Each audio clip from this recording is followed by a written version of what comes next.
Yun, ito na nga. At maglalagay ako dyan ng dahon ng kawayan. So, ayan. Kinakalat ko kasi yung iba nawawala na, inaagos na ng tubig. Kaya pala ako naglalagay ng ganito kasi dyan sa lugar ko ay medyo maputik. So, naghahalo yung tayo ng pabo at ng peking duck, kaya nagpuputik tsaka nagkakaroon ng amoy. Pakisabi naman sa akin kung advisable ba to o hindi, kasi tingin ko parang ito yung mas makakamura ko.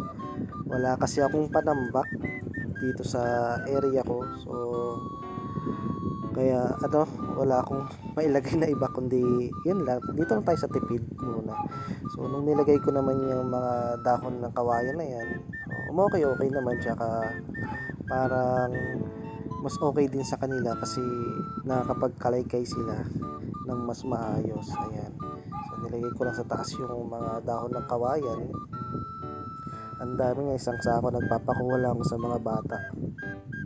Ayan. Ayun nga pala yung red bourbon ko na nasa kanan, tapos royal palm yung isa na nasa kaliwa. Ayan, isa pa lang yung red bourbon ko dyan kasi yung order ko na wala pa. So, ayan, sipa lang, pantay-pantay lang ng dahon. Ayan. Nung nilagay ko naman yan, okay naman sa akin. So nawala naman yung baho. Ayan, maliit lang kasi yung lugar ko para mag-alaga ng ganito.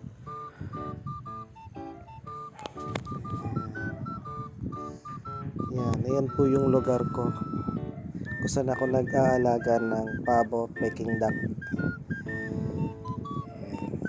Kunyari may ginagawa pa, sus, panggap lang yan. Ayan, pantay-pantay lang. Ayan. Kunyari masipag, no? Diba?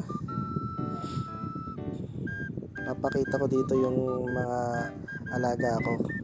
Ayan, nga pala, dito nga pala sa area na to, ayan, yung peking duck ko. Ayan, nag-iitlog yung peking duck ko. Ayan, isa-isa lang.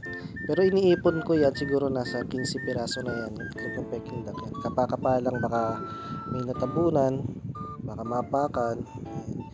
Magkasama nga pala doon yung pabo ko tsaka yung bibe. Ayan pa isa kong pabo naglilimlim, royal bronze naman yan.